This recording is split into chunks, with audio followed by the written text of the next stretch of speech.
The sport is sponsored by Rapid Radios. The Bills beat the Miami Dolphins last night, 31-21 on Thursday Night Football, dropping the Miami Dolphins to 0-3 and the Bills to 3-0. And San Diego State is back tomorrow night at 7:30. Pregame starts at 5:30 with Fletch and Jared Tolver on the call. They'll be hosting Cal. Cal's currently a 13.5-point favorite with the point total set at 47.5. You can hear that game right here on San Diego Sports 760. Rapid Radio's instant push-to-talk walkie-talkies offering national LTE coverage and no subscriptions ever. A great alternative to a mobile phone for your kids. For a limited time, go to rapidradios.com now for 60% off and free UPS shipping. Add code radio and get an extra 5% off. Welcome to the Flex Zone. No fluff, just facts. After a tough time in the Big Apple. The Mets somewhat resurgent, but now won 3 of their last 4. They take 2 out of 3 from the Padres. The Padres head to the Windy City for the weekend. Is the NL West still an option, or is the focus just October? Week 3 begins. Allen gonna roll left, looking for someone in the end zone, and now Shovel passes it complete to Jackson Hawes for his first career touchdown. We react to last night's game in Buffalo and set the stage for Sunday's action. Plus, the Aztecs are back home versus Cal. From the San Diego Sports 760 studios, let's get to work in the Flex Zone. Yeah, it is finally Friday. Let's get things going here on a Friday in America's finest city, San Diego. What's going on, everybody? My name is Ben Fletcher. That is Sammy Long. We are with you till 2 o'clock today. John and Jim will take over then. Sammy is back from his little LA vacation where he was up at the AM 570 studios. Now, Sammy, I didn't prep you on this, didn't tell you I was going to do this, but we are going to throw this out there. San Diego Sports 760 studios or AM 570 studios, who wins? It's funny. I got to actually give San Diego Sports 760 studios. This was updated not too long ago. We love our AM 570 brothers and sisters. Love is a strong word. I really like Petros Papadakis and Matt Money Smith. I don't know about David Vassay. David Vassay. But no, great people up there. But I think I heard San Diego. I like our building down here. I like our studios. We got a nice little get up here in America's finest city. Come on now. Here we are.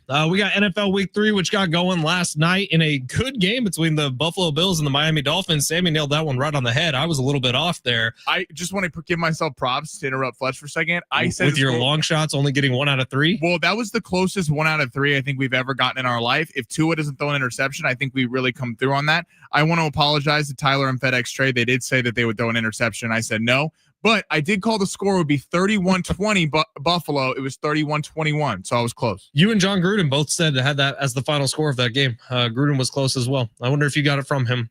Oh, please. We'll never know. It is San Diego Sports 760. We will talk some Padres today, as well as be joined by 2 legends of San Diego throughout the day today. Mike Costa going to be joining us at 12:30. We'll talk some Raiders with Costa. We'll have some fun with Costa. And then at 1:30, Steve Hartman will stop by for his weekly appointment like he does every single Friday, sending us off into the weekend on a happy note with Steve. Although for the last couple of weeks, it's just essentially been 10 minutes of Steve talking crap to Sammy about how bad the Chiefs have started off this year. I love me Steve Hartman, but I don't know if it's a happy note going into the weekend. And we'll see. If the Chiefs lose this week, I don't know what Sammy even has to live for at that point. We may just have a shell of him the rest of the season. All right, let's get started with that game from last night. 31-21 final score. Bills beat the Dolphins in Buffalo. Now, we could talk about how bad that interception was from Tua Tagovailoa. I actually don't think that's where the Dolphins lost the game. That is where it came down to at the end. That was the straw that broke the camel's back. But Buffalo was vulnerable last night, man. It seemed like the only one who really showed up to play was James Cook and Dalton Kincaid on the Buffalo Bills. I thought Josh Allen looked nothing like his MVP self from last season. I thought he looked a little weaker last night. Didn't really seem as confident or as sure about himself. It seemed like Josh Allen walked in thinking he was going to get the Miami Dolphins that started off this season 0-2. And we know that in divisional opponent games, it is a heightened sense of intensity for everyone. We know that the Dolphins were going to come in there with their hair set on fire because the Dolphins are 0-2 and everyone wants them to fire their head coach and their GM. The Dolphins showed up to play in that first half.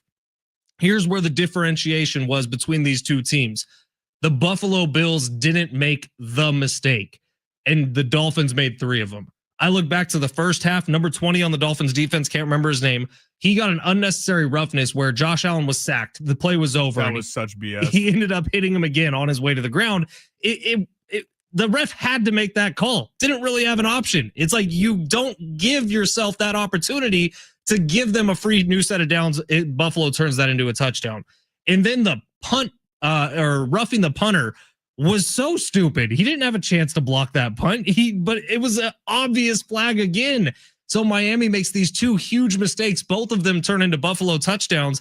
And any team in the NFL, if you give them 2 extra touchdowns on the board, it's going to be impossible to win that game. And then you have the Tua mistake, which everyone talks about today. And it was a terrible pass. Kirk Herbstreit coming back from that commercial break saying, yeah, this guy in the middle of the field must have been in Tua's blind spot. How did Tua not see that guy? I feel like if Sammy's playing quarterback, he sees him. Yes, all those moments were big. The unnecessary roughness was a big thing in the first half. The Zach Sealer, punt block, he did run in the kicker, so I get the flag being thrown. I think I've said this for a long time. I really feel like in the NFL that rule needs to be changed. I get you're trying to, and I'm not saying it should have been called because he did run in the kicker. That's what the rule is. The rule is the rule. The rule is the rule.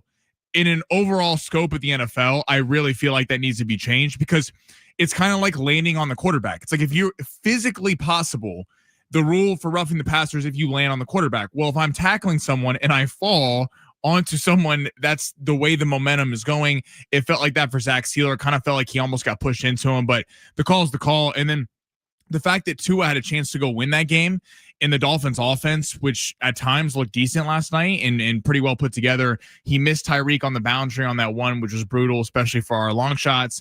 And they went away from Devon Achane. It was having a lot of success on the night.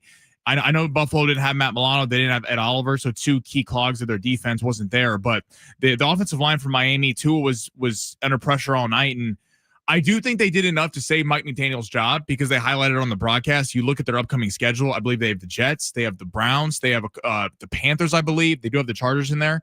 So I don't know if the season's totally done for Miami. If they play like they did last night, they might have a shot to salvage some of this. But, yeah, frustrating game. I was hoping for a Miami upset for our circa survivor. That would have been big for us, but it was a good Thursday night game. I will give it that. It was a solid Thursday night game. It was disappointing to see it finish the way it did with the awful Tua interception. I mean, I don't know what the hell he was looking at there. And unfortunately for the Dolphins, only 6 teams in NFL history have started the season 0-3 and actually made the playoffs. 4 of them have done so since 1990, only 1 since 2000.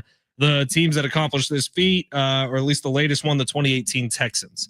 So you look at the Dolphins, and unfortunately, Sammy, the season might be over for them. Even if the schedule lightens up here, they're going to have to be damn near perfect the rest of the way. All right, let's get to the big 3 of hour number 1. We'll get some Padres talk here in about 5 minutes, so stay tuned on San Diego Sports 760. But Sammy takes us through the top stories in the world of sports every single day. Sammy, smash it.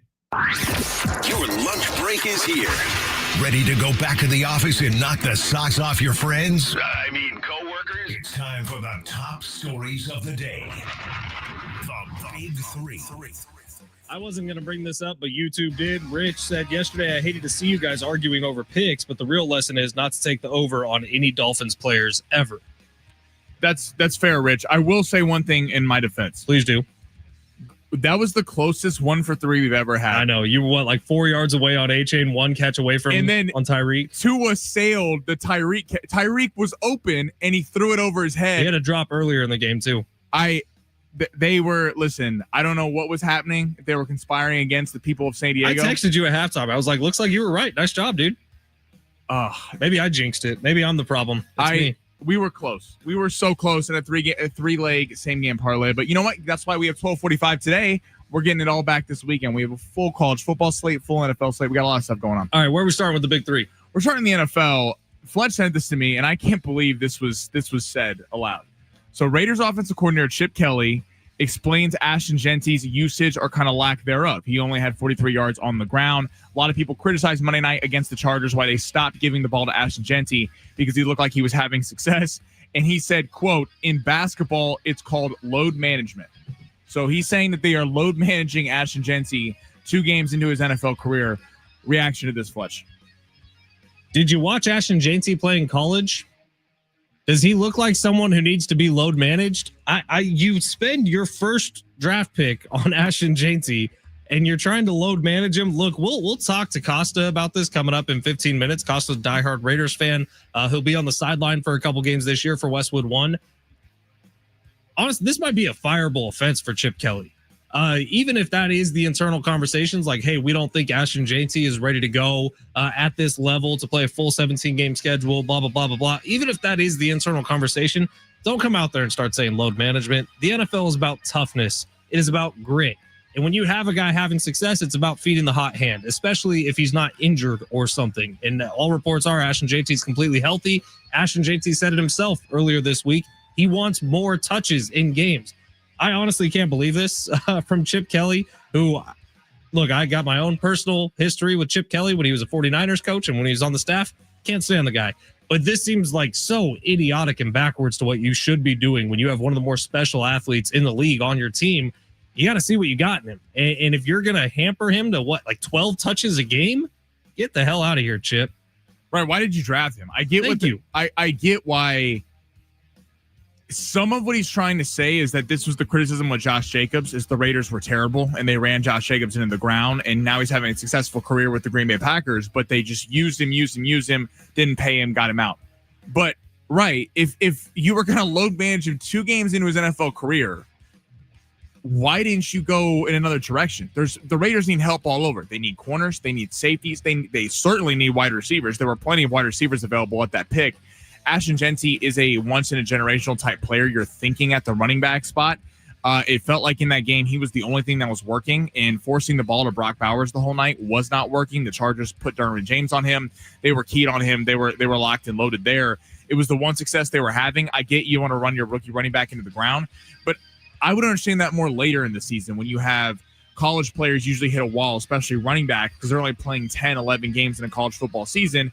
In the NFL, you're playing 17. If you go to the playoffs, you're playing more. So sometimes you see rookies hit a wall. Yeah, but he was at like 30 touches a game in college. Exactly. And not usually more. Not 2 weeks into the season, not when he has 12 carries, not when the rest of the offense isn't doing anything. If your offense is high flying, you're putting up 40 points a game, you want to load manage him, I get it. When you can manage for 2,600 yards last year. Right. And when you're managed 9 points against a Charger offense that kept giving you the ball in plus territory, and you refuse to give it to your supposed to be star running back. You got the dude who's going 6.5 yards a carry. Give him the ball. We'll talk to Costa about this. It's coming up in about 15 minutes, but this seems insane for Chip Kelly to even say those words out loud. I can't believe you would say that. Okay, Cal, San Diego State tomorrow night from Snapdragon. Cal is a 13.5-point favorite. Fletch, what should we be looking for in this game tomorrow night for an Aztecs win? What's a big X factor you think going in? So week 1 for San Diego State, you felt good because they were so poised and confident coming into the game. Week 2, it looked like a big lack of focus for me. And that's what kind of led San Diego State to really dropping the ball against Washington State. I don't know if this is an Aztecs win. Cal's a good team. They do have a couple losses early on the schedule this year. They lost to Oregon State, who actually lost to Fresno State. So I'm looking at Cal as an opportunity for San Diego State to get a big name win under their belt. And it would be huge. And the place should be pretty full on Saturday. They're celebrating the 2015 Aztecs Mountain West Championship team. I'm looking for San Diego State to get back some of that poise, rhythm, and calmness that they had in week 1, and not the chaotic nature of how things unfolded in week 2 against Washington State. Just give me some solid play, not sloppy play. That makes sense? Yeah, well, I think we saw 2 different teams. You're also looking at that beginning of that Washington State game, despite the score being 36-13. The beginning, when it was on script, it looked like, oh, wow, this offense continued from Stony Brook. Yeah, the Jacob Bostic touchdown on the first drive, it looked great. They got off script. They did not look great. So I'm curious to see how you respond. That was on the road. Pullman is a tough place to play. You're at home. You're expecting it to be a packed crowd. I heard the sales are doing very well at ticket sales. First real big game of the season for the student section on a Saturday night on CBS Sports Network and San Diego Sports 760. Like, this is a big game, and you got a real program coming in here. I'm curious to see what happens when they get off script. I get Denegal out of the pocket a little bit. He looked when they tried to make him a pocket passer. That's not why he was a 4-star recruit going to Michigan. He was a multifaceted quarterback. I like to see him get him out of the pocket a little bit and see what happens there. All right, let's head back to the NFL. What matchup this weekend you think is not being talked about enough, and you think will be an excellent game that we could see a possible thriller? I think I said it backwards from the last one. Sorry. Cal beat Oregon State to start the year. Oregon State lost to Fresno State. That's what it was. I had those 2 flipped. Say that question again, Sammy. What NFL game is not being talked about enough this weekend that you think is going to be a barn burner? Colts, Titans. I have my eye on in a big way because I think the Colts are going to be found out this weekend. Daniel Jones has had this awesome start to the season. I even saw Daniel Jones be included in an MVP conversation online. And look, Daniel Jones does look good. He looks good in this offense. We can say that and be okay with it. Indiana Jones is cute. That's fun. Tennessee is going to upset the Colts this weekend. I will, if I was in Vegas right now, I'd be walking to the sports book with a $100 bill and putting that down because I think Cam Ward is better than we thought he was going to be right off the bat. I think the Titans roster is a little better than we thought it was going to be. And the Colts are so far overhyped right now. Is the spread 4.5? It's 4.5, Indianapolis. Yeah, I love the Titans to upset the Colts this week. In I think Tennessee. the Colts come back to earth in a big way this weekend. And what we saw about last night, look what happens when you have division rivals on the road. They do play well. I'm looking at Broncos Chargers. I'm excited for this game. Chargers 2-0, been playing good football through the first 2 weeks. Looked a little sloppy last week against the Raiders, though, especially on offense. And I'm curious how the injury of Khalil Mack is going to affect the defense. And then on the Broncos side of things, I mean, could easily be 0-2. That Tennessee game was close. And kudos to them. They got the win. But if they catch a couple balls there down the stretch in that final drive, maybe they win that. The Broncos were a preseason hype, potential Super Bowl sleeper team. I'm curious to see if the Chargers are able to go 3-0 in division the first 3 weeks, which would be very impressive, or if the Broncos can respond after finally getting a W last week against or losing. They lost last week, but they're 1-1, needing a W badly. And you looked at the Broncos schedule early coming in the season going, oh, Tennessee, that's a W. And then Colts, that's a W. No one thought that the Colts would be very good. I think that spread, the Chargers 2.5, I would not be surprised if the Broncos go in there and play a little bit better because I do think the Chargers had some flaws on offense last week against the Raiders. Take our first break of the day. We got Mike Costa coming up at 12:30. Steve Hartman at 1:30. We got some tickets to give away as well. We'll tell you what they are on the other side. Plus, we just got a text from our buddy Brian. I love this text. We're going to respond to it coming up next. It regards betting in California. San Diego Sports 760 live on the iHeartRadio app.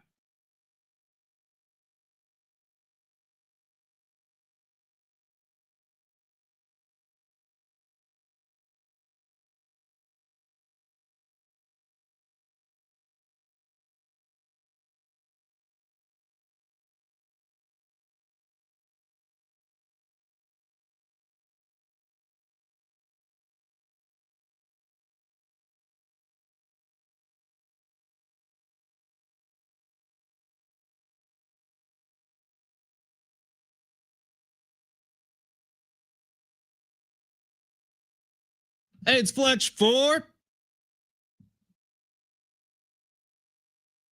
Is it my turn now, Sammy? Stop interrupting the commercials, Fletch. Hey, what's up? It's Fletch for Prize Picks. Download the Prize Picks app today. Use promo code Fletch. Get $50 in lineups after you play your first $5 lineup because on Prize Picks, it's good to be right, especially here in California where it's tough to get action. But in California, Prize Picks is fast, safe, and secure. All withdrawals can be done with Venmo, Apple Pay, more options. Direct to bank account does not matter. Join the millions of people who are already playing on Prize Picks. Get a part of the billions of dollars already awarded in winnings because when you download the app, you use promo code Fletch, you're getting $50 right after you play your first $5 entry.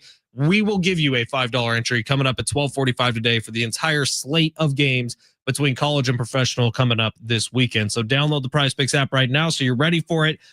Prize Picks makes it fun, quick, and easy, man. You can build your lineup in under a minute while you're settling in on the couch, getting ready for a kickoff. I did this last night right before the game. Prize Picks is my favorite app on my phone. I've made that very clear. Been with the company since November of 2023. Hope to stay with the company for the rest of my life because I love Prize Picks, man. Use promo code Fletch when you download the app. Get $50 in lineups after you play your first $5 lineup because on Prize Picks, it's good to be right. Ow!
San Diego Sports 760. Ben Fletcher, Sammy along with you. We will be with you till 2 o'clock today. John and Jim will take over then. Our buddy Tyler on YouTube saying, happy Friday, everybody. Fletch, are we on for that burrito bet this weekend? Can someone remind me what burrito bet I made with Tyler?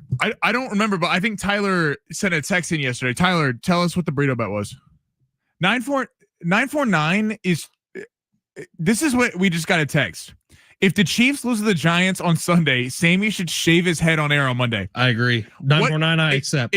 No. I accept this What's bet. in it for me? Like what do I get from shaving my head? So the Chiefs lose and I have to shave my head and be bald like Fletch? Somebody pointed it out on the text line the other day, and I don't think we read it on air, but that there's never been a show that has a greater disparity in hair. Yeah. And it's a true text. So I think really if you were going to be a team guy, Sammy, you should probably just shave your head. You should get that Rogaine and grow it back. That's what you should do. I don't think I can at this point. Look, I went bald gracefully. I'm just going to keep going bald gracefully. There's products. This could be a whole endorsement for you. If someone wants to do it, I'm game. If you want to send me to Turkey for the hair transplant, I'll do it. If you want to pay me to do just about anything within reason. If they put you on a flight to Turkey and you came back with like a full, just luscious Fabio set of locks, that'd be hot.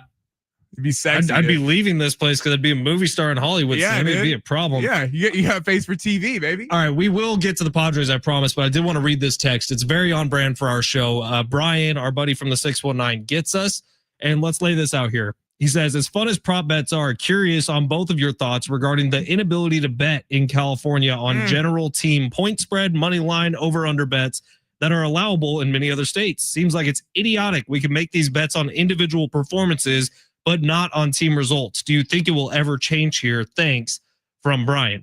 Brian, appreciate you. Thank you for texting. Thank you for listening. We 100%. See your texts every day. Here's the thing. I actually think it will become available in California because it is being proven in other states that the tax money gained from allowing sports betting to be fully legal and fully open to the public has helped out a lot. My sister lives just outside of Detroit in a town called Canton, Michigan, not Canton, Ohio, Canton, Michigan. Michigan has fully, like, you can get on these apps and bet at any given time of the day, whenever you want. They don't have potholes like we have potholes. Can you believe that? Yeah. Their schools are all upgraded. They've done all of this from partially money that they've gained from taxes based on betting. California cannot continue to just be okay with this. And now California gets a lot trickier because of the gaming casinos that we have here, where sports betting is also currently not legal to go to, like any of the casinos here in San Diego, which we have a lot of fun at, sure, but there's not a sports book at them. I do think it's coming, but there's a little more hoops to jump through here in California that there weren't necessarily in other places. So important that people like you from the 619 keep asking these questions. Because eventually it's going to get there, but it's going to take a lot of public support. Look at the game last night. Look at the Buffalo at Highmark Stadium. They have a Caesars Sportsbook within it. I lived out in Phoenix last summer, and right next to where the Footprint Center, where the Suns play and where the Diamondbacks play, there is a FanDuel Sportsbook right in the middle where it's like a pop-in bar. There is a full sportsbook. It is fun. You got the apps out there. Yes, it adds to the people. I mean, on both sides, people have their reasons why. I am completely for betting. To Brian's point, I think it's kind of crazy how you can justify prop bets, which you could more easily get to a certain player, but you can't bet. You can't bet on a team. You can't bet on a spread because of some law. It's crazy to me. Like that it said with the casinos, it's not taken away from. It's not like people who are gambling sports are going to not be playing blackjack or craps. Trust me, I'll still be playing all that. It feels like a shame that we don't have the ability to enjoy a sports book. I mean, look at what Vegas does. The Circus Sportsbook, we were out there. It is packed to the gills. People having a great time watching games. I will say there's the other problem. Vegas does not want California to legalize sports betting here.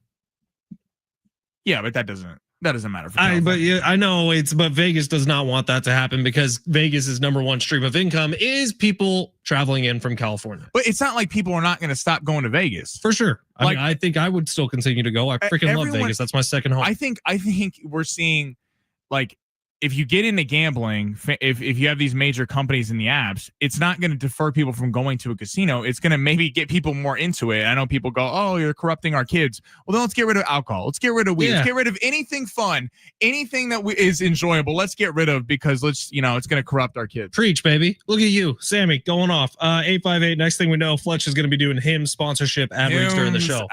Hymns, hit me up, baby. I think I am your, I'm almost 30. In that age where you're the gonna do those Wahlberg, the underwear modeling. Sure, whatever you want. Load me up full of supplements. All right, Mike Costa. Speaking of supplements and hair transplants, actually, I feel like Mike Costa would be a great endorser for him. He had hair transplants. Yeah, like he's got a luscious head of hair. Costa next. San Diego Sports 760 live on the iHeartRadio app.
The sport is sponsored by Rapid Radios. The Padres, after losing last night or yesterday to the Mets, while the Dodgers beat the Giants, they currently have a 3-game lead on the division. The Dodgers, which is essentially a 4 with the tiebreaker. The Padres will try to chase them down starting tonight with the Chicago White Sox. The game will be at 4:40.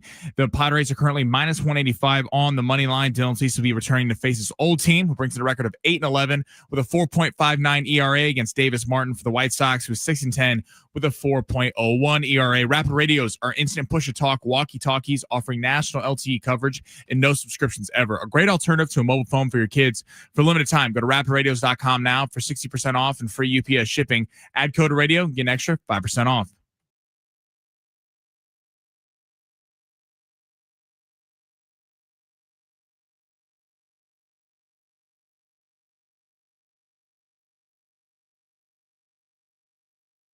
San Diego Sports 760, we present our 2025 iHeartRadio Music Festival live tonight and tomorrow night from T-Mobile Arena in Las Vegas. The biggest names across all styles of music are all together on one stage on one weekend. Many of these artists like Mariah Carey, Tate McRae, Tim McGraw, and others have headlined the biggest festivals around the world this year, and we have them all on one stage this weekend. Experience the show live all weekend long. Stream it only on Hulu and listen to iHeartRadio tonight and tomorrow starting at 7:30 p.m.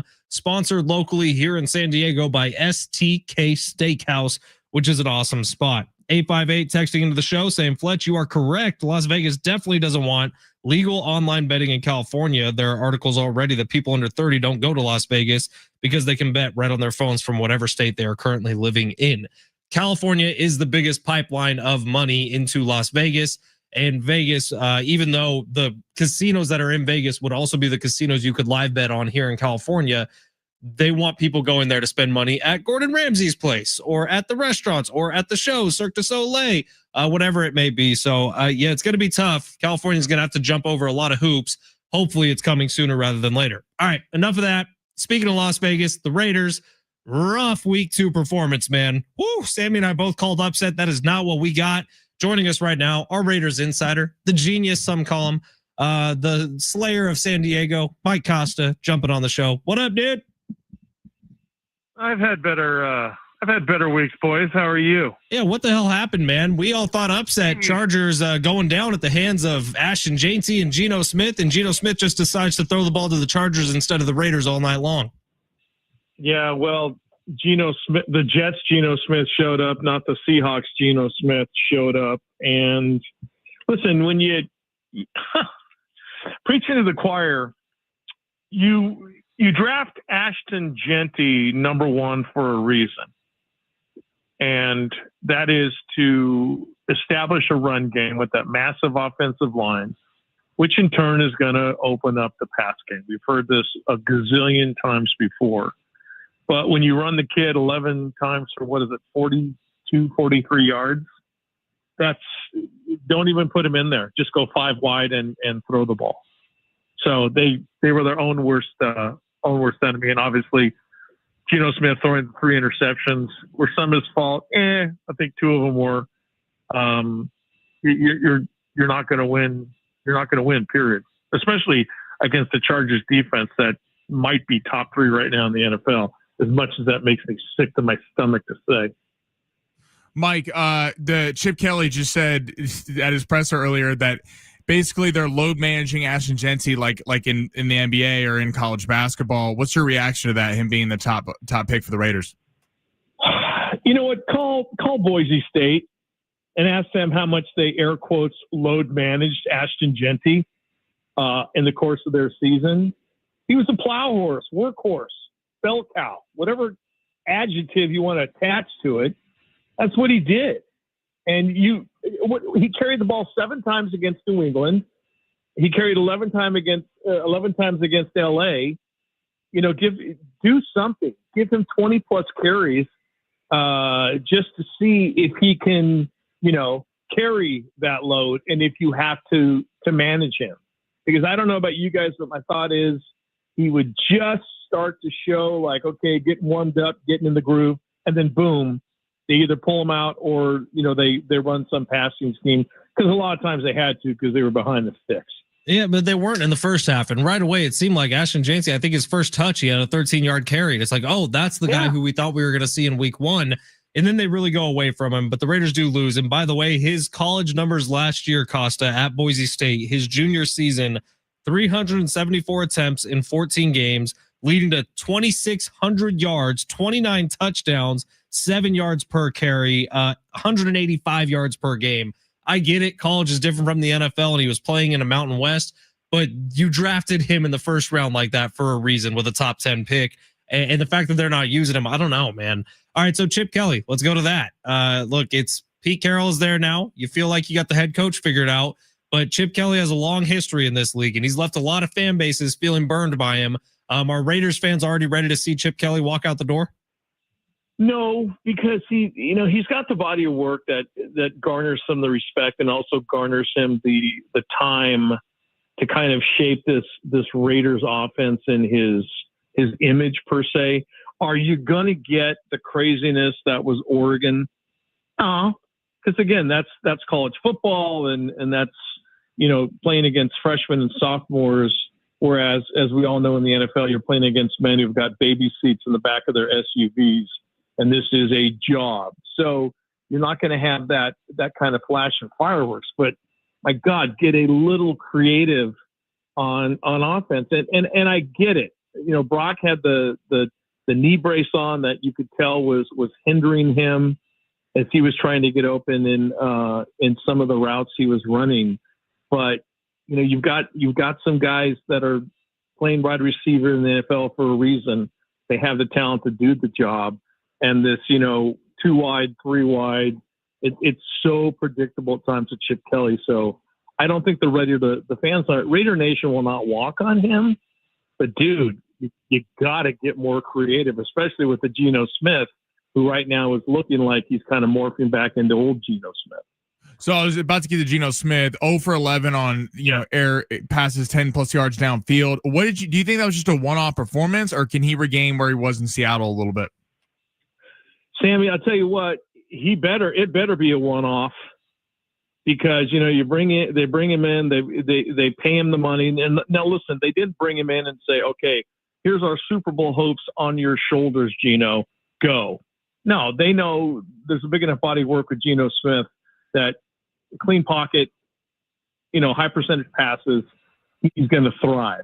But I mean, some of those passes he made in that game, especially the one deep into the end zone on the seam where he threw in the double coverage and it was picked off by the Chargers in the end zone. I was like, dude, come on. There's high school guys that know just chuck it away or tuck it and go, or just fall down and keep possession of the football. And I tell you what, Sammy, one of the things that kind of bugged me is when he goes over late in the game, he goes over the sideline, he's got that pouty look on his face, and I'm tired of that ass. Costa's, you've always been very big on physical reactions to things, and you've always noticed stuff like that. So it's 2 weeks in, and you're already done with Geno? I'm not done with him because the talent is there. But, dude, you're in a position where whether you like it or not, you're a leader on this football team, at least on the offense. And I'm not saying be rah-rah guy in the locker room and grab pom-poms from the Raiderettes when the defense is on the field. But, gee, stand up there. Get your chin up. Get your dauber back up and show guys that, yeah, this sucks, and we're going to come back better than ever next week. Don't just sit there pouting in front of the phone box. Costa, when you're on the sideline later this year at a Raiders game, I would like for you to grab one of the Raiderettes pom-poms and do a little dance for everybody. I think that'd be a good look. I really do. All right. If you guys agree to post my bell 100% Metropolitan Police Department, then yes, I will do it. We'll probably be millionaires by then, Costa, so I think that's good to go. Raiders Commanders this weekend. They're in Washington, D.C. Jaden Daniels officially out in this game. How do you see this one going, Costa? Well, their old buddy Marcus Mariota, who was a Raider for a while. Maybe it's a good thing. Chip Kelly kind of knows Marcus Mariota going back to their Oregon days, but you have a feeling that Mariota is just licking his chops, trying to stick it to his old football team. Listen, you don't let Marcus Mariota run on him. Make him throw the football. I'm not too worried about the Raiders' run defense because I think they did an admirable job in that game against the Chargers. But man, that secondary, they were given huge cushions to the Chargers receivers, and so that's going to have to be tightened up. You catch a break with Daniels in the sprained knee, but you're on a short week. You're also traveling back east. Those things are going to play a part in the game. And hey, Max Crosby, let's go. Let's shift into second or third gear. Let's start doing something. Well, let's see. I'm excited for it, man. I still got high hopes for the Raiders. I really do. By the way, last Friday we did ask Steve about the Dan Marino story. It was great, well advertised. I was nervous about it when you texted me that, man. I thought this was going to go in a very different direction, but good call, Costa. Ben, Sammy, I could not stop laughing. This as Steve adequately said, this guy was just dropping F-bombs in front of his kids, and it changed so fast. And I will forever hear F you, Marino, in my ears. And Steve and I could not breathe. We were laughing so friggin' hard. One of the greatest stories ever. Well, it's good stuff, man. Tell the family we say hello. Enjoy the game this weekend, and we'll talk to you next week, Costa. All right, boys. Have a great weekend. Michael Lewis Costa jumping on. We didn't even get to hair transplants with him. Maybe we will next week. It is San Diego Sports 760. We got long shots coming up next. We were oh so close last night. Sammy's been cooking up a big one. I've seen him every 5 minutes. I look over there and he's just buried down in his notes. He's got copious amount of notebooks. I'm not distracted on my phone. I'm cooking something up. Are those yellow legal pads you have back there taking I'm like notes? a lawyer. I've been taking from my my boy Mike Ross in Suits. That's what I am back here. Sure. Long shots coming up next at San Diego Sports 760 live on the iHeartRadio app.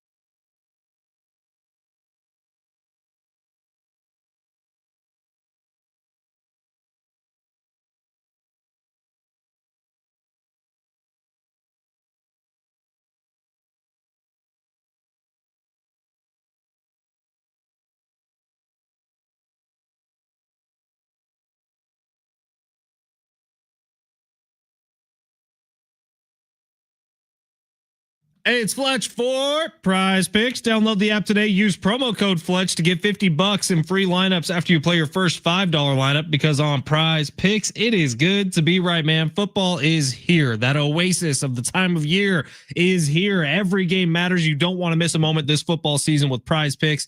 Plus, we got baseball postseason right around the corner. Your favorite players are all ready for the year, and it's time for you to cash in on their stats. Pick more than or less than on your favorite players or your least favorite players to get action here in California, where it's tricky to do. Prize Picks makes it fun, quick, and easy. You can build your lineup in under a minute while you're getting ready for the first pitch or getting ready for kickoff. And it's not just limited to football and baseball. Every sport is on Prize Picks. Golf and Prize Picks actually goes together really nice, like peanut butter and jelly, some say. Join the millions of people who are already playing. Get a part of the billions of dollars already awarded in winnings. And when you download the app, make sure you use promo code Fletch, FLETCH. That's going to get you $50 in lineups after you play your first $5 lineup. Download Prize Picks today, because on Prize Picks, it's good to be right.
San Diego Sports 760. The Aztecs are back at Snapdragon Stadium tomorrow night when they take on Cal. Pre-game coverage will get going tomorrow at 5:30. John Schaefer and Rich Ornberger will have the kick around 7:30 right here on your home for the Aztecs, San Diego Sports 760.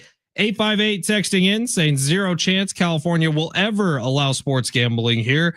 99% of the taxes don't even stay in state. 2% of the profits stay in Ohio. 99.8% goes out of state and out of country. California loves their native tribes. Only way gambling will be legal is if they have control, not out-of-state corporations. Right now, states like Ohio loses out-of-state corporations profit off of you. And if you do your homework, Texas and California have preventing laws that even if a motion passes, the state has control over litigation and funds. Like you can legalize weed, but the feds have the final say. I'm sure you won't read this on air, though. We did. We read it on air. Look, I've done a little bit of reading on this. I will say 858, you sound like you're very well read about this exact topic. What I do know is that talks have continued between the companies that want to bring legalized sports gambling into California and the Native American tribes, which I agree with you. We do love our tribes here, and I love going out to the casinos. Kevin Acey's on here every week, presented by Hamul. We've spent lots of time up in Funner, California, Harris. So I get all that. Those are great spots, and they're a huge part of our culture here in California.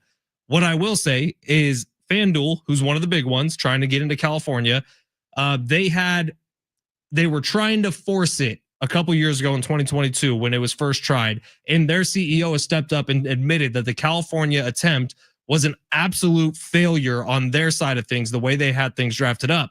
Talks have continued. It may not be in the ballot in 2026, but you can bet your ass it's going to be in 2028. And what you said, 858, the 99% of the taxes don't stay in the state. It depends on what we vote for. So once that time comes, if California does their job, which we all know about the California government, but if California does their job and makes it the best possible deal for us, this could be a huge win for the state. And I hope that it is, man.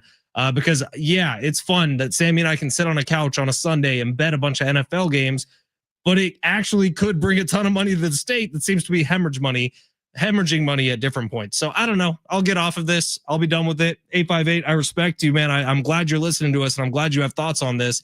I just think there is a way forward if cooler heads can prevail and we can get this done. And the messaging isn't so messed up. That's where everyone. Well, yeah, there were two bills on the ballots last time. People were just confused, so people just put no on both of them. Right. It's like, yeah, I respect. But I agree. Studied on this. It shouldn't be 99% of the profits going out of state in terms of taxes. That should not be the case.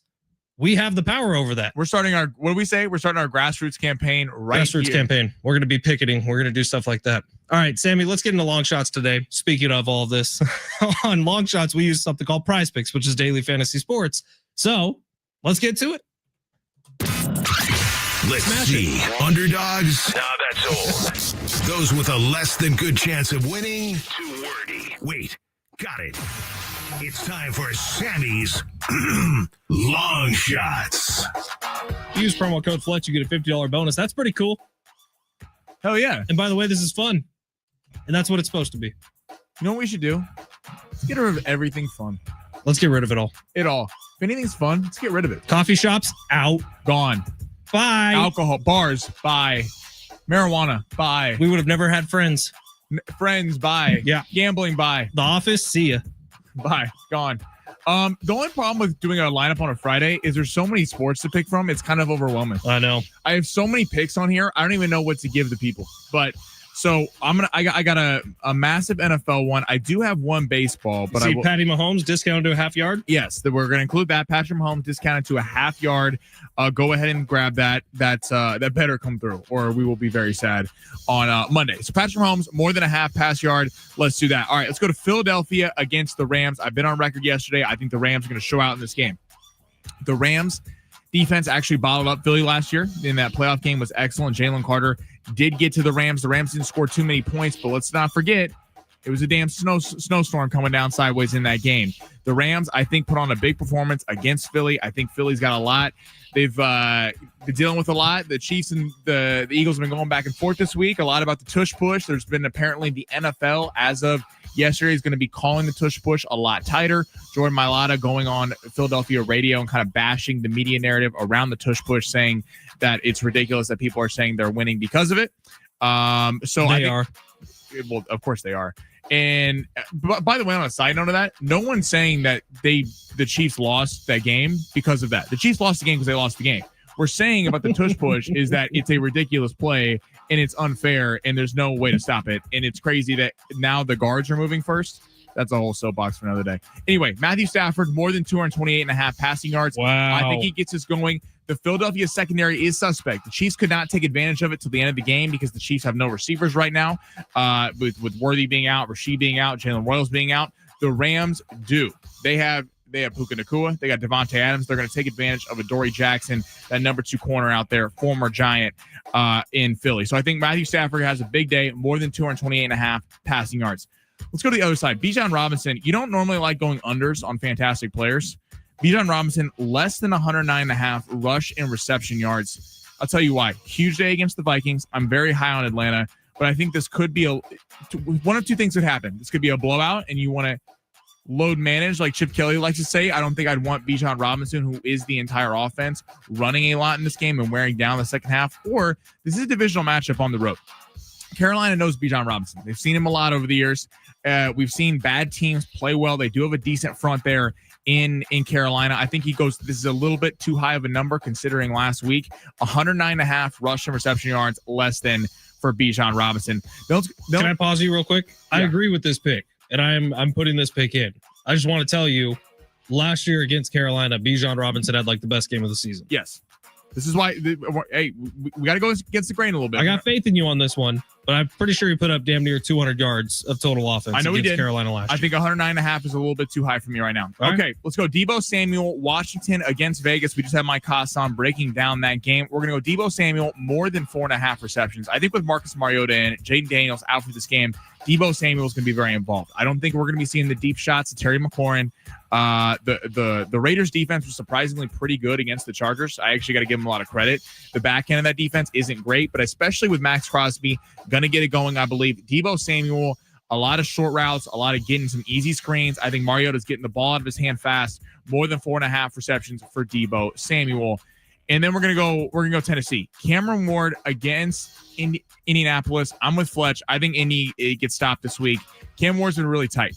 He's been really good the first couple weeks, and we've seen some of the receivers not helping him out. Calvin Ridley, some of the other supporting cast for Tennessee. I think 199.5 pass yards is too low of a number for me. We're gonna go more than. I think he has a big day. This is Cam Ward's first breakout game. He had a nice touchdown pass last week, and I think he gets it done.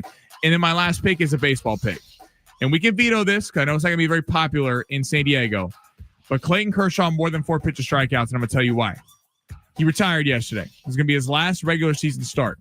Now, part of me wants to go, he's got a lot of emotion, a lot of stuff going on this weekend. Is he really going to get this? But then part of me thinks baseball is one of the last games where an ump is determining the entire game. And at Dodger Stadium, do you think that ump wants to be the guy that is squeezing the strike zone on Clayton Kershaw all night? Do we think in his last home start with the entire crowd there to see him? I'm just saying, I think 4 strikeouts is way too low of a number. I know he doesn't have his fastball anymore. It's all about placing pitches.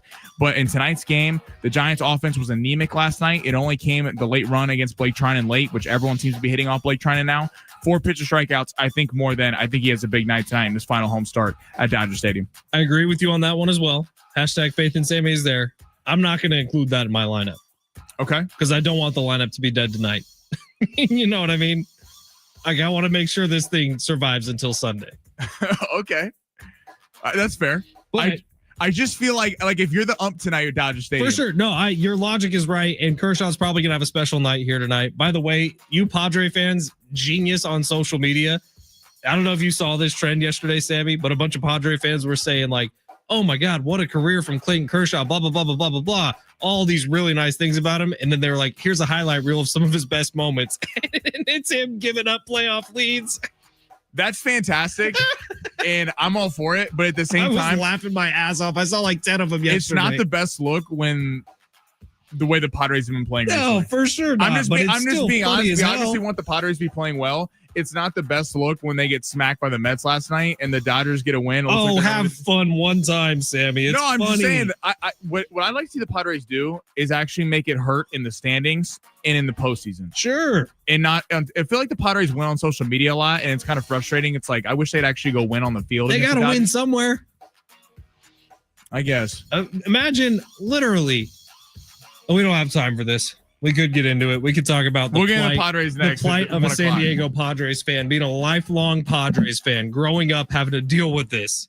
Maybe you need social media wins every once in a while.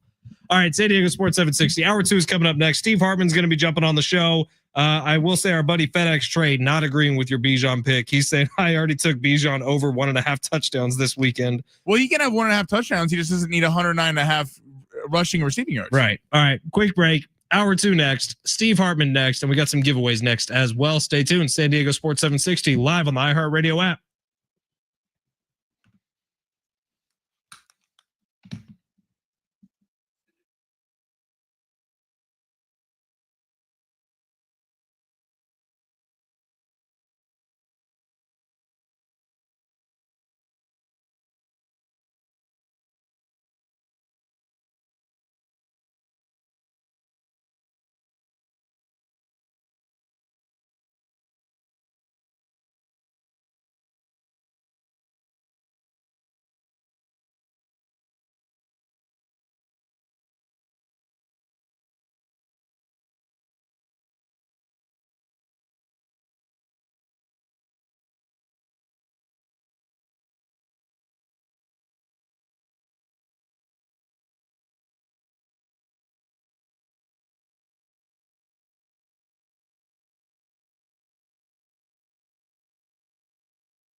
This report is sponsored by Valley View Casino and Hotel. The Padres are back tonight in Chicago taking on the White Sox. Padres currently minus 185 on the money line.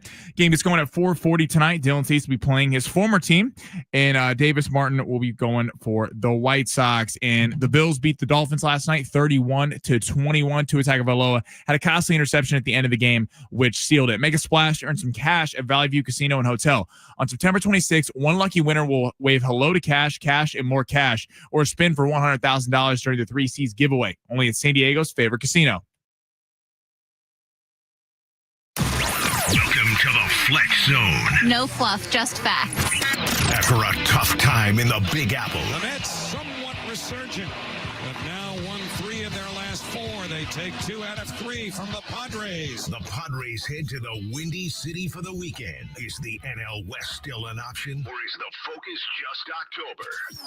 Week 3 begins. Allen gonna roll left, looking for someone in the end zone, and now Shovel passes it complete to Jackson Hawes for his first career touchdown. We react to last night's game in Buffalo and set the stage for Sunday's action. Plus, the Aztecs are back home versus Cal. From the San Diego Sports 760 studios, let's get to work in the Fletch Zone.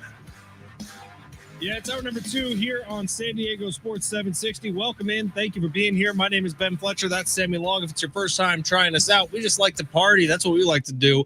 We got Steve Hartman coming up at 1:30. Again, thank you for being here. We'll be here till 2 o'clock. John and Jim will take over right after we get out. All right, we do have a pair of tickets to give away this hour. Billy Idol and Joan Jett at the North Island Credit Union Amphitheater coming up next Tuesday. I will be at this show, actually, out in the parking lot beforehand, talking to peeps. So if you want to swing by and say hi, please do. We'll give those tickets away here, I'd say before 1:30. So keep on listening for your chance to win. We will get to the Padres here in just a little bit. They're heading out to Chicago for a 3-game set against the White Sox. Can't believe it, but there's only 9 games left in Major League Baseball's regular season. The Padres do, as of now, Dodgers won last night. Padres lose yesterday. It looks like the Padres are going to be in that 5th seed, taking on the Chicago Cubs at Wrigley Field. So we'll see how that goes. But now it's like, can we get the next 9 days over with so we could just see the postseason games? Yeah, seriously. I mean, we've been obviously talking about it for months now. It's just kind of the same script with this team. We'll see if they can flip a switch. They are not encouraging heading into the playoffs. We'll just keep it honest. I mean, the only team they've had success against in the last couple of weeks has been the Rockies. The Mets, that was a real statement series they could have made. And on Wednesday, they look good. Manny Machado got it together, hit the grand slam, but really, really kind of pathetic way to end the series yesterday in New York, getting drubbed by a team who heading into that series was 2-10 before you. And it feels like all of a sudden the Mets were allowed to get right against you. So it's very disappointing. We're going to see, looking like they're going to Chicago, which is going to be a hell of a series. I'm curious. I'm sure Chicago will be a slight favorite in that series. Anything can happen, but it sucks that that's what we're down to now, is anything can happen, because the bats are not, for them to go far, the bullpen's elite. We know that. The bats or the starting pitching staff have to step up. The starting pitching staff, I don't think, has the capability to step up. The bats do. The bats have the talent to be an elite ball club, and they just haven't consistently for months now. And we'll see if they can flip the script. But at some point against tough Chicago pitching, what are we looking at here? And it's a couple of tough lefties, too. I mean, Imanaga, we know how dominant he can be. Boyd is also extremely talented. We were talking with the coach about that yesterday, Coach Quintera. And he said Chicago's not a great matchup for the Padres. And unfortunately, that's who is on a collision course. So we'll see. I mean, hope works as a strategy sometimes. Maybe it'll work for the Padres this year. All right, NFL Week 3 got going last night.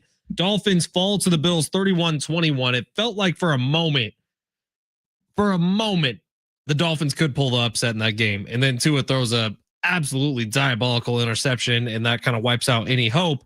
But you look at the other 2 primetime games that are coming up this week. Sunday night football, it is going to be Sammy Long's Chiefs in New York taking on the Giants, actually in New Jersey at MetLife.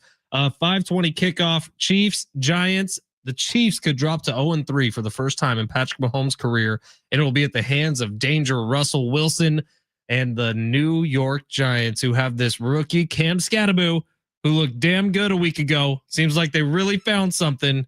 Sammy, what would happen to you if the Chiefs went 0-3 to start the year? Are you picking the Giants? No, I'm not. I'm picking the Chiefs.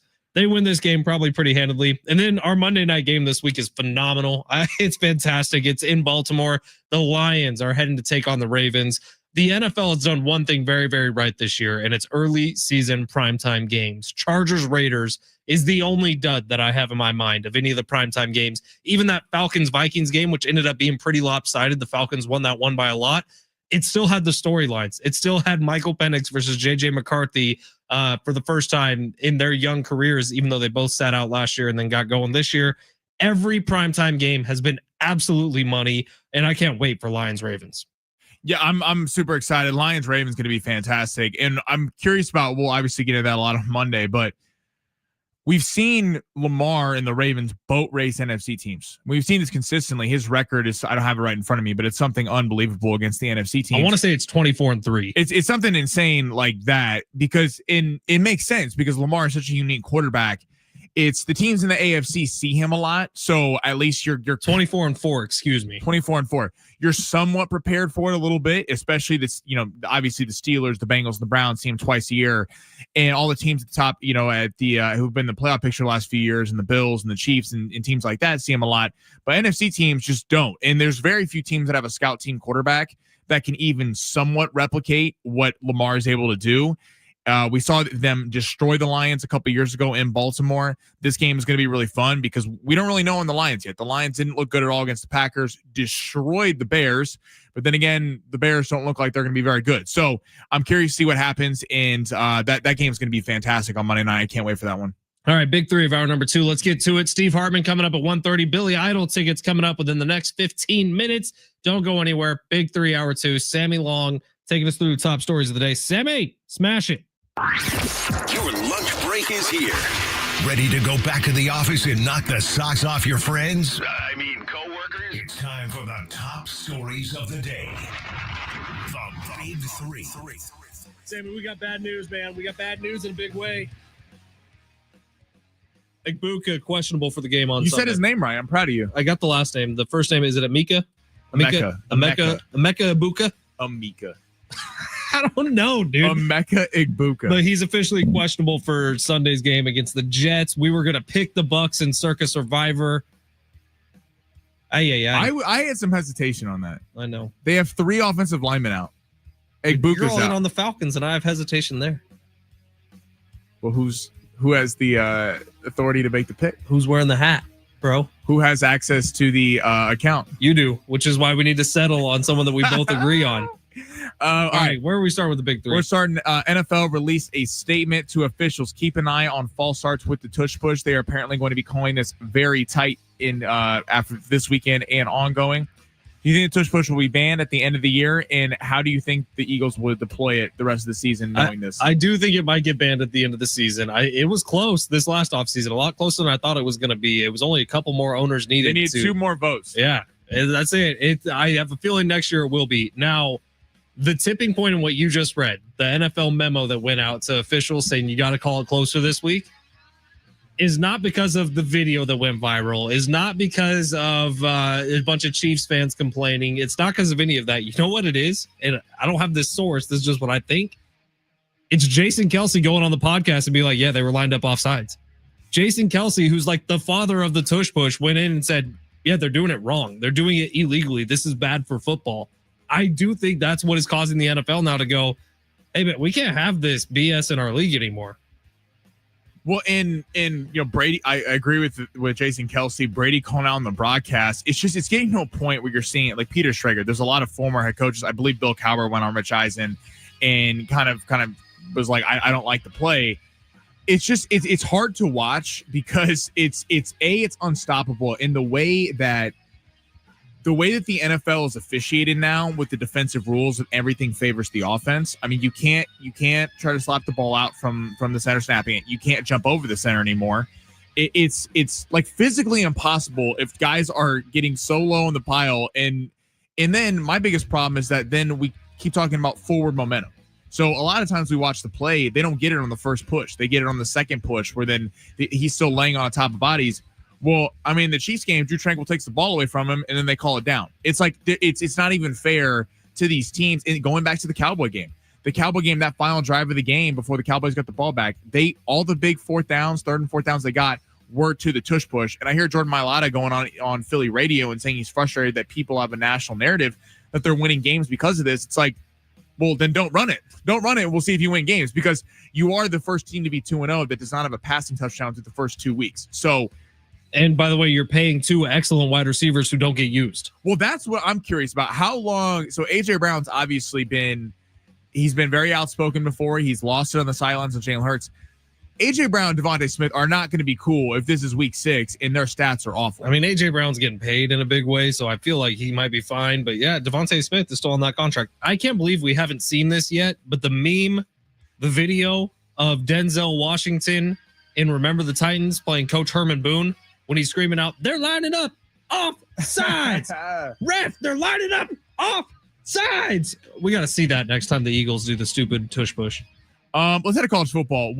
I don't know if I can go first if you need to, but what college football matchup are you most excited for this weekend? Take San Diego State out of it, and the national picture you think we could see an upset in. Yeah, why don't you go ahead? Let me get a second to kind of take in the whole thing. I'm very excited. Michigan, Nebraska at 12:30. Bryce Underwood, we're going to see. He's a $10.5 million man. He's looked really good. It looked like it was a little bit too big for him last week on the road in Oklahoma. Most true freshman quarterbacks are not that in their first road start. Nebraska, though, 1.5 point dog at home. Curious. This could be Nebraska's first signature win that they've had in a long time. Dylan Raiola is the quarterback there. The offense is much better for the Cornhuskers than it's been in previous years. And then on the other side for Michigan, can Bryce Underwood respond? Because Bryce Underwood has been the guy that is the next superstar quarterback, the next guy. And he looks really good in week 1 when they're at home playing subpar competition. On the road, it wasn't all that.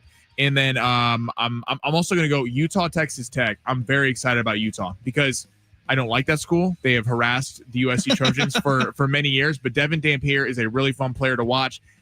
He's the quarterback for Utah. Potential kind of creeping in the Heisman race. He's in the top 10 now. And then Texas Tech also has been playing really good football the last few weeks, has moved their way up in the rankings. It's just fun now with the 12-team playoff that we're going to be able to get these 16 playing to 17. We're seeing meaningful matchups down the list in the top 25. Very excited for that one. I think Dampier can make a big case for Heisman. I was going to say Vanderbilt, who is hosting Georgia State this weekend because of their quarterback, Diego Pavia, who is in the process of courting Tate McRae. But she's going to be pretty busy. She's at the iHeartRadio Music Festival this weekend. So I'm going to stay away from that game. And let's go to Florida at Miami. Florida, who was a top 25 team for the first 2 weeks of the season, has completely fallen off the map. Miami, who started the season, I believe, at number 10, has been working their way all the way up to number 4. Miami is a lot of fun to watch right now, and it kind of feels like a last chance for Florida to have a big resume builder on this season. Florida desperately needs a win. They want to be a powerhouse in college football still. Now is a pretty good opportunity to prove it, and in-state battles are always fun between teams like this. I'm curious with that Illinois and Indiana game. These are like two teams, Illinois ranked 9, Indiana 19. Two teams that, like last year, Indiana goes in, and the big thing all year, they had a great record, but they didn't beat anybody with any talent. And then Illinois, kind of the same thing. You're wondering, do they have the talent? People really like Luke Altmaier there. But then are they going to be a really talented team moving forward? Can they beat elite competition? The winner of that game could shoot up the rankings. Quick third story. Decided that boxing and UFC, Canelo Alvarez and Terrence Crawford nearly matched the entire UFC roster. So every fighter on the UFC roster's total earnings for 2025 in a single night. Terrence Crawford and Canelo Alvarez made $200 million. The entire UFC roster to date has made $210 million. What does this say about the status of Dana White and then him getting into boxing and trying to make a boxing league versus what he does in the UFC and paying his fighters? This says Turki Al-Sheikh is good for the sports world. Turki Al-Sheikh is willing to put an outrageous amount of money. $200 million is an outrageous amount of money for asking two guys to go into a ring and punch each other for 12 rounds. $200 million is an outrageous amount of money for Netflix to host this thing for free. It doesn't really make sense when you think about it. The Turki Al-Sheikh lost money on this fight. Totally. It was an absolute bath. Dana White's a businessman. This is going to change. This is a lot like Live Golf. The first guys through the doors were getting those $600 million contracts. That's not what guys are still getting going over to Live Golf. It's going to change. But good for Crawford and Canelo, man. Yeah. You can get that bag once in your lifetime. You are set for life. Dana White and the UFC, it's been the storyline for years. He doesn't pay his fighters. They get paid pretty well. $210 million for a roster of, 50, 60 guys? Pretty damn good. I guess they have more than that. They have a couple hundred guys. Couple hundred between the guys and the gals in the UFC. But UFC is you earn what you get. the more you work yourself up, if you're on the main card, you're getting a couple mil every time. So it's tricky to talk about because giving $200 million to two boxers is not a profitable business plan. It was a we're just getting started plan. I'm curious to see how. So Dana White is being backed by Turki Al-Sheikh. Turki Al-Sheikh's throwing money around left and right. He doesn't care that he takes losses at these fights. He literally just wants to put on big events. And by making it free, hoping that the boxing public will expand, and then therefore we can charge more for advertisers, but it'll still be free, no pay-per-views for everyone else. UFC's going to CBS with the non, the subscription, not paying a pay-per-view $80 every time. I'm curious though if Dana White tries to implement this, because UFC has such a monopoly on MMA. In boxing, if Turki Al-Sheikh wasn't here, I don't know if Dana White would be able to do this, because what he's paying guys, he has a pay system where the champion makes this, the first rank contender makes this, second, and so forth. In boxing, guys get their money. That's why we see a bunch of UFC fighters that try to box, even though they know that they're going to get their ass beat, because they know they're going to get a bag like this, like Canelo and Crawford, maybe not to that extent, are going to get. But I'm curious to see how it impacts in boxing, and if he's able to really start a league that will have the most of the talented fighters in boxing, just like the UFC does have in the MMA. 858. Hey, gents, I'm up here in the Bay Area. Pessimistic Padre fan here, but how did this team win 83 games so far? Starters are bad, bullpen not the same, and hitting is so frustrating. Just venting. We'll get to it on the other side. It's San Diego Sports 760 live on the iHeartRadio app.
San Diego Sports 760. Sammy and I are in just absolute strife right now because we don't know what to do with our Circuit Survivor pick.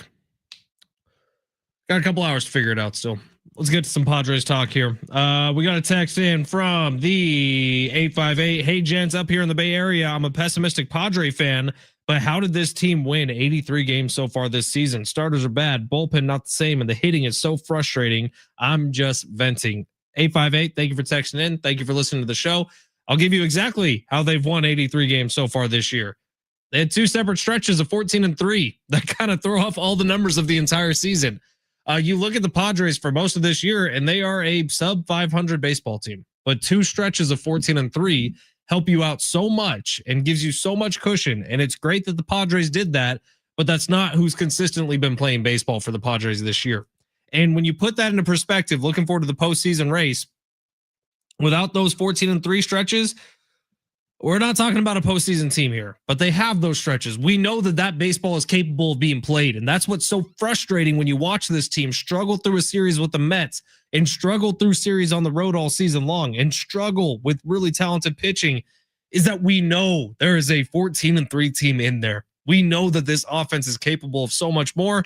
We know starting pitching is capable of being dominant. And the hope is they are capable. Absolutely. You think the starting pitching is capable of being dominant? We've absolutely seen Nick Pivetta, Michael King, and Dylan Cease, and Yu Darvish for that matter, all be dominant at times in their career. We've seen at times in their career, yeah, for sure. And we've seen Nick Pivetta, Michael King, and Dylan Cease, I would say, during that second 14-3 stretch this year, be dominant at the same time. The hope is that the Padres can sync that up to line it up to where the postseason they can go on another big long stretch. I don't feel that way about the starting pitching rotation. I don't think they're very good. I think the hitters, we know the potential. That's where this team could take another level that I think we're not seeing right now. We know that the 1 through 9, it makes no sense why the Padres are this inconsistent at the plate. It really doesn't. Like, outside of the fact that Fernando Tatis and Manny Machado have not been producing at the level we need them to. Luis Ariz is there, obviously big name. Jackson Merrill, Ramon Laureano. I think Ryan O'Hearn needs to be playing every day because, frankly, the guys at the back end of this, Laureano and O'Hearn, have been the most consistent. It's despite the fact through all the Machado struggles, through all the Tatis struggles. We know the bullpen's elite. It sucks Jason Adams not there, but I still have faith in the bullpen because even David Morgan, even guys like that, probably can step up and take that role. The starting pitching, I don't see it. Like Michael King, yes, if he had 2 months to ramp up here, I think it's tough to ask that Michael King is going to have 3-4 starts and then all of a sudden be dominant in the postseason. I think you really got to go to a spot where maybe you have an opener, maybe you have a guy come out of the bullpen because, to be fair to Dylan Cease and Yu Darvish, the problem with them has not been the first 3 innings. It's been when they see a lineup the second and third time. Maybe if you had an opener, you'd be able to avoid that and you'd be able to get some length from your starting pitching staff. But the starting pitching staff just really has not produced all year. The bats are an enigma because at times they'll be bombs away. But the one thing we've seen all year from the bats, which is why it's concerning, is the lack of power. We know this team can bat people around the base pass, but it's rare that we've seen a team win the World Series with this lack of power. But the problem is, the weird thing is, the one positive you have is we know this team has power. It doesn't make sense why Manny Machado and Fernando Tatis are having trouble hitting the ball out of the ballpark because we've seen them do it countless years in, year out. 858 texting in, the 5 seed is a straight path to being swept out of Chicago. Boyd and Imanaga will destroy this lineup. I mean, hopefully not, but unfortunately what we've seen, it's hard to think like, it's going to be hard to come in on Monday if they sweep the White Sox and be like, hey, it's all fixed. Because we're not going to see them against a team, I guess the Brewers next week, but we'll see if they're still in contention against the Phillies, if they're still in a race against an elite level team until the postseason. So 9 games left of the regular season to show something, to try to gain some sort of momentum, and then it's hope is a great strategy, right? We'll see. I don't feel great about the Padres either. 858, I'm with you, who is texting in from the Bay Area saying he's a pessimistic Padres fan. It's tough to be anything but right now, but we'll see if they can get some good juju going. All right, quick break. Steve Hartman on the other side right now. Your opportunity to win some Billy Idol tickets. How about that? Next Tuesday, September 23rd, he's at North Island Credit Union Amphitheater. If you want to see the show, caller number 6 right now. You're going to the show. 877-767-4760. Caller number 6. You're going to see Billy Idol and Joan Jett and the Blackhearts. Everyone else, Ticketmaster.com for more tickets and information. Steve Hartman coming up next.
The sport is sponsored by King's Hawaiian Sliders. Padres are in Chicago taking on the White Sox tonight. Dylan Cease will be on the mound. That game gets going at 4:40.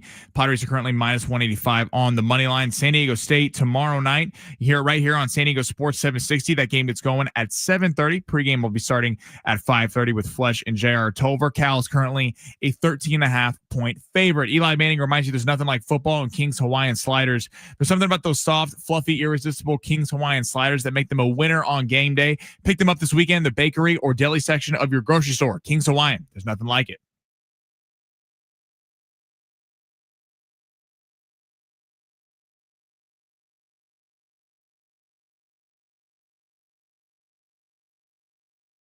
San Diego Sports 760. Ben Fletcher, Sammy Long here till 2 o'clock. John and Jim will take over then.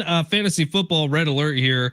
Falcons have released Young Wei Koo. So if you are holding on to that kicker who got injured in week 1, maybe take note, just drop him off your roster entirely and find yourself another one. All right, we got Steve Hartman here for his weekly appointment. Steve, how we doing today?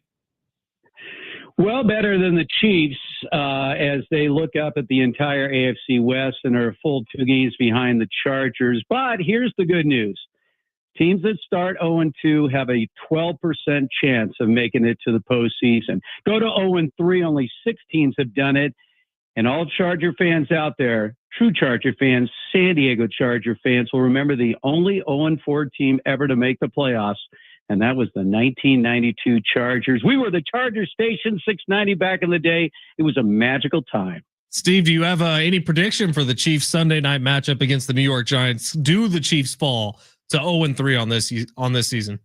Well, I'll put it this way. If they let Russell Wilson throw for 450 yards the way he did last week, they're going to lose. I don't think the Chiefs will lose this game. I think the Chiefs finally have to get at least one W here. But moving forward, we'll see. They need to get some healthy bodies.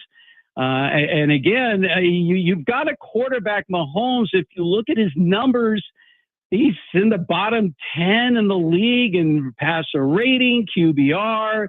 He's just not the guy he used to be, which sort of makes sense. No longer do they have Tyreek Hill. They obviously have a Kelsey on the downside of his career. They got a bunch of pedestrians at running back, at wide receiver. Doesn't have a whole lot to choose from. So I'm looking. I said this was going to happen. Sammy is, again, this is myopic. This is what happened. I know Raider fans have been this way for years, trying to harken back on the past and somehow translate it to the present. That's a dangerous, slippery slope right now if you're a Chiefs fan. Steve, can I tell you something? Because you know I love you. I consider you family, but you are the worst kind of sports fan because you don't have a team. You just wait to hate watch other people's teams. It is true. I will say this. I of all the leagues, look, I'm a Lakers fan. Obviously, I'm a UCLA fan. I'm a Dodgers fan, sort of. Look, I go back and forth. As you know, I've had to alternate between San Diego and LA. I love San Diego and I love LA. It's very, very hard. And these are very distinct markets. But as far as the NFL is concerned, my original team, the original LA Rams, when they moved to Orange County, they may as well have moved to Buffalo. I wrote them off. I was 22 years old at the time. I don't know why. They were still called the LA Rams, but to me, they abandoned the city of Los Angeles. Orange County is not LA, period, exclamation point. And I've been sort of a nomad ever since. Well, Steve, let's talk about last night's game. And Steve Hartman joining us here on San Diego Sports 760. You can catch him every Friday at 1:30. This is where Steve owns this little hour here. Bills, Dolphins. Bills do get the win 31-21. The Dolphins look like they were in it right up until Tua turned the ball over, gave up that interception in the fourth quarter. But the Bills looked weirdly human last night after looking pretty inhuman and otherworldly week 1 and 2. Well, I think the Dolphins had a good game plan. Look, again, as I said before, you go 0-3 as the Dolphins did right now. Only 6 teams in the Super Bowl era have ever made the playoffs. So their season is effectively done. So you had an inspired Dolphins team. They went with a short passing game. I mean, it was sort of a high percentage short passing game. They moved the ball pretty consistently against the Bills. And I think the Bills, with their dominance over the Dolphins over the years, were caught sleepwalking. In the end, they obviously prevailed. It's hard to stay focused for 17 straight weeks. I still think the Bills are the team to beat in the AFC right now. There's challengers. I mean, the Chargers are challengers right now. The Ravens obviously are always in the conversation. But I just think the Bills are the best team right now in the AFC. As far as the Dolphins are concerned, Mike McDaniel is not going to survive the season. He will be one of the very first coaches fired this year. So speaking of you mentioned the Chargers there, Chargers, Broncos this week, pretty fun matchup. What do you make of the Broncos struggles early? And do you think the Chargers are legit as their record says? Well, I think the Chargers are definitely the real deal. I mean, they had the number one scoring defense in the NFL last year, and they're picking up where they left off from last year as they shut down opposing teams. They stole Keenan Allen back. I mean, think about it. They got a 4th-round pick for him a year ago and then basically get him back for nothing.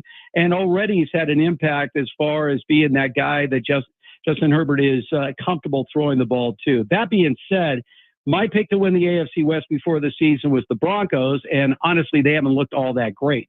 So I really don't know. It's a critical game. I mean, if the Chargers beat the Broncos, they pretty much have distanced themselves from the rest of the AFC West.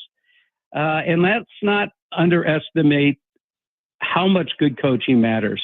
And Jim Harbaugh has proven at every level, going back to his days with the Toreros at USD, he is absolutely one of the most consequential, best coaches in all of football. Wow. You and Colin Cowherd, same thing this week. Colin said he is the best coach of all time across all football. All right, Steve, let's talk about one of my favorite games this weekend in terms of maybe sprinkling a little cash. I got the Titans beating the Colts on the money line.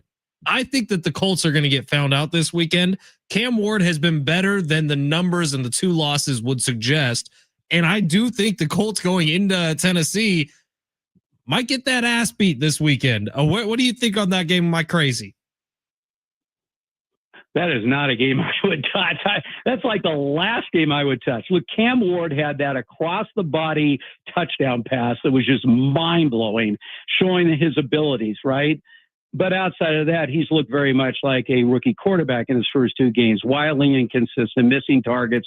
Not that he has many targets on that Titan team. Just keep in mind, the Titans are in the bottom 3 in the NFL in terms of just personnel right now. So there's not a whole lot to work with. The good news is Cam Ward definitely has the ability to be a franchise quarterback. That being said, I don't know why you're underestimating the Colts. They've always had one of the best offensive lines in the league.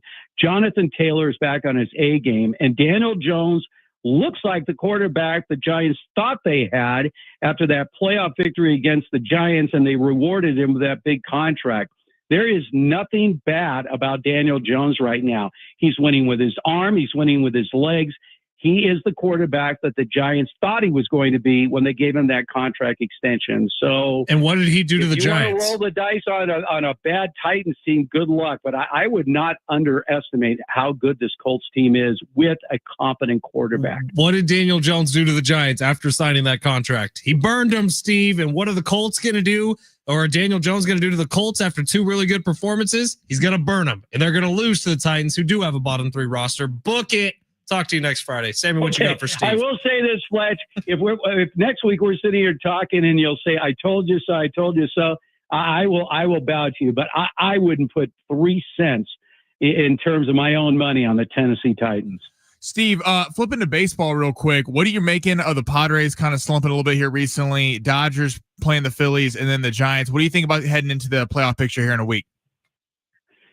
Padres are still in this, guys. You have 3 back with 9 to play, but look at the Dodgers' schedule. The Dodgers they get 3 with the Giants, obviously at home. It'll be an emotional game with Kershaw's last regular season game tonight. And then they're on the road the last 6, 3 at Arizona, and obviously 3 against Seattle, who will absolutely need to win all 3 of those games, either win the division title or secure a better spot as far as the wild card is concerned. Padres finish at home. So the schedule still favors the Padres, but they've just been, they've had so many opportunities to keep this tight. I mean, they shouldn't be 3 back. They should be maybe 1 back, and then they really be in the driver's seat, but they're not out of it yet. The Dodgers, as I've been saying, the Dodgers starting pitching is on fire right now, But that bullpen, the Blake Snell yelling at Dave Roberts, don't you dare put one of those dogs in to blow this game for me. I'll do it myself.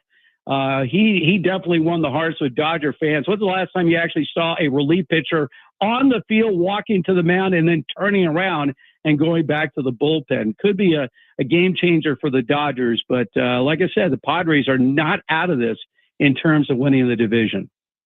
Steve, you got anything about Clayton Kershaw? His final start, home start at least, we think is going to be today. He announces his retirement yesterday. Pretty good career for the guy, wouldn't you say? I would say this. I was talking about this with my son Garrett. My Mount Rushmore Dodgers, all-time Dodgers, Brooklyn, LA Dodgers. My Mount Rushmore is two men from the Brooklyn Dodgers, Jackie Robinson and Roy Campanella, the only three-time MVP in Dodgers history. And from LA, it's Sandy Koufax and it's Clayton Kershaw. That is my Mount Rushmore. When you look at Kershaw's career ERA, the lowest of any starting pitcher since 1920. Lowest of any starting pitcher since 1920. And his winning percentage is the highest of anyone with at least 300 decisions in their career, ever. So, I mean, we are talking rarefied air. The only hiccup is the obvious, and that is his postseason. He was the only pitcher ever to lead the major leagues, not the National League, but the major leagues in ERA 4 consecutive years. 3 Cy Young Awards, an MVP award. I mean, it's easy to overlook a guy when you are seeing him all the time, but from the outside looking in, the fact that he's getting all this recognition from opposing players talking about their admiration for Clayton Kershaw says it all. And he's been a class act. So, and what a year, 10-2. I mean, I thought, are you kidding me? You're going to sign him for another year after what happened last year? Actually going to give him one more year. Could never have dreamt that Kershaw would be as effective as he is. As he admits, I'm throwing 87 miles an hour. How can I get anybody out? But I am. He's had a remarkable career, and obviously, in my opinion, he belongs on the Mount Rushmore of all-time Dodgers. Steve, 1 week out from the MLB postseason, 1.5. Are you still sticking with your Brewers Blue Jays World Series pick? Wow, Sammy, I tell you what. I mean, honestly, any team could win the Worlds this year. I mean, any single team. I mean, think about the Phillies. They have to go into the postseason without their best pitcher. I mean, they were so different that they had to pick up Walker Buehler, who couldn't get anybody out in Boston. Every single team going into the playoffs, all of them have deficiencies.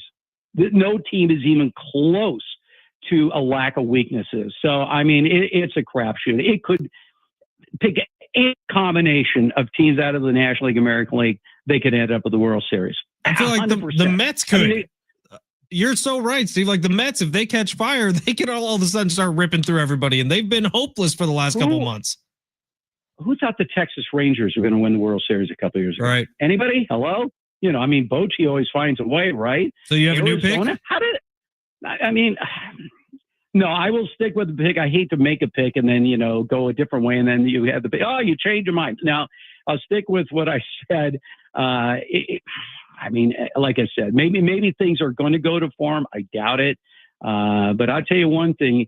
You know, like I say, the Dodgers are definitely going to be in the wild card round, and those 3 out of 5 series, man, they are tricky. One little hiccup can cost you that series. The Dodgers found that out 2 years in a row against the Padres and the Diamondbacks, and then the Padres found it out last year, thinking they had the clincher at home, Game 4. Dodgers have no starting pitching, and the Dodgers come back to win Game 4 in the series. So it's a total crapshoot. Which, by the way, is why I still argue baseball has an endless season.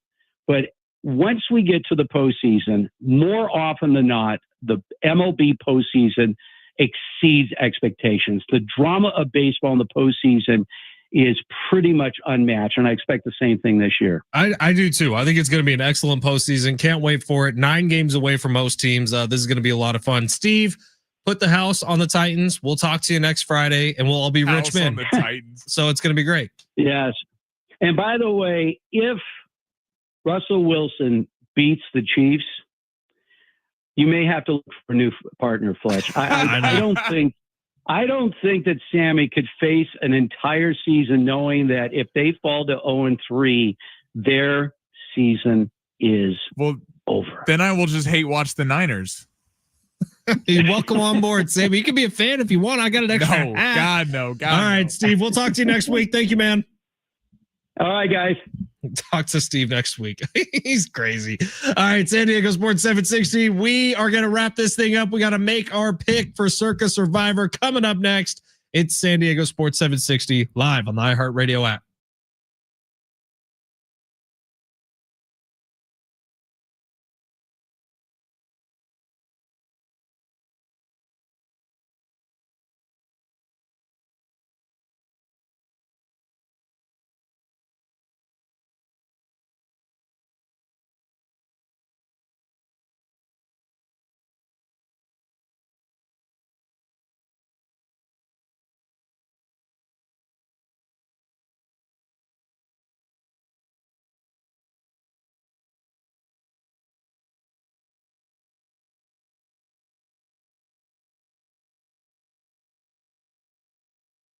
Hey, it's Fletch for Gary Cooper over at Mountain Trust Mortgage and Realty. Follow him online at mountaintrustmortgage.com or give him a call today at 858-376-1299. Gary Cooper, what do you have for us today? Carla is one of my clients who is a Poway school teacher, and she just applied and was granted a $40,000 grant for down payment and closing cost. So I pulled up the requirements, and teacher must be a certified educator, must be employed by either the San Diego Unified School District or Poway Unified School District. Household income must be under 160% of the area median income, so call me for details. First-time home buyer, applicants must be first-time home buyers, and all they require is that you're required to complete a financial counseling and education course. And that's it. And it's not a payback. You can buy anywhere in San Diego County. So give me a call. I'll give you all the details if you're a teacher. But $40,000 to help you with your down payment and closing costs, and I can help you find the house. $40,000 off. That sounds too good to be true. Give Gary Cooper a call today, 858-376-1299, or visit him online at mountaintrustmortgage.com.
San Diego Sports 760. We got Aztecs tomorrow night. They're taking on Cal at Snapdragon Stadium. 7:30 kickoff. JR Tolver and I will be on the air beginning at 5:30 live from the tailgate lot down by the River Park block party. So get on down there early. Come say hi to JR and myself. We'd love to see you before the Aztecs take on Cal, which should be a fun game. Aztecs had a week and a half, essentially 2 weeks to prepare for this game. Hopefully they can do some damage against the Cal Golden Bears. We'll see what goes down. Sammy, big weekend for you? Nothing big planned yet. We got Vegas next weekend, so Hey-o. saving a little money for that. But I got a friend's birthday party on Monday in Pacific Beach, so gonna do that. We'll see where the weekend takes us. All right, before we get to our official pick for Circa, 858 texting in and says, have you not been watching this team for the last 5 or 6 years? They simply cannot hit in the clutch. Manny is completely useless if there's any hint of pressure late in the game and Fernando's off the juice. Good thing they still have Xander Bogaerts for another 27 years. Listen, it's harsh, but it's real. I'm sorry. Like it's I mean, not all of that is real. not all of that's real. But Xander is not under contract for another 27 years. okay, obviously that's not Fernando may have never been on the juice. We don't know. It's all alleged. real. Yeah, well, It was a topical cream. if he played the way he has consistently, I think it would. Yeah. Anyway, the text, it's fair. Manny Machado has not come up in the biggest moments. It sucks that Fernando does not look like the same player he once was. Maybe they can shut all of us up. Maybe they get to the postseason and they go on an absolute tear. That's what we'd love to see. It's what the city would love to see. But as of right now, we keep saying they're going to turn around. They're going to turn around. They have the power to. Well, you got a week left. Look, man, Fernando was hitting 40 jacks a year, and then he got caught with a topical ointment that had something in it that was banned, and now he doesn't do that anymore. I'm not going to draw any assumptions. Yeah. That's all I'm saying. All right, we need a pick, Sammy. Who do you like? You like the Falcons? I keep going back and forth. Like, part of me, Seattle over the Saints, but part of me gets a little nervous because I feel like everyone's going to be on that. That is the most public money percentage-wise is on the Seattles. See that? And what do we do with the public? We fade the public. We fade the public. We usually do. I think the Falcons are a play here. The Bucs is interesting. If you want to roll with the Bucs, I'm not against it. It does make me nervous that they have 3 starting offensive linemen out and Emeka Ibuka's out. And I think Chris Godwin's out. Ibuka is questionable. He's not officially out. I don't know. It's just like, should we? Text line did say take the Texans over the Jags. I know I don't like that at pick. all. I'm sorry, text line. I love you, but that feels like a toss-up game to me. All right. I feel like the most people in the pool are going to be picking the Seahawks, which makes me feel like we should stay away from the Seahawks. But it would be nice to burn the Seahawks in a team that we wouldn't feel comfortable picking the Seahawks against a lot of teams. Still have a long way to go. As of right now, I'm going to say the pick is the Texans. I feel good enough about Not the Texans. No, sorry. The Falcons. Excuse me. Yeah, not the Texans. We're not picking the Texans. The pick is the Falcons as of right now. We will tweet it. We will tweet it out later tonight. There's going to be to roll 95 more text messages that go flying. What's our cutoff? Is it 11 a.m. tomorrow? It's 10 a.m., but we're going to get the pick in tonight because we don't want to mess with any lagging, any Wi-Fi going down. We don't want to deal with any of that. All right, we're out. John and Jim are next. Come say hi tomorrow. Snapdragon Stadium, 5:30 pregame show. Let's go Tex. Let's go Aztecs indeed. It's San Diego Sports 760. We'll see you Monday.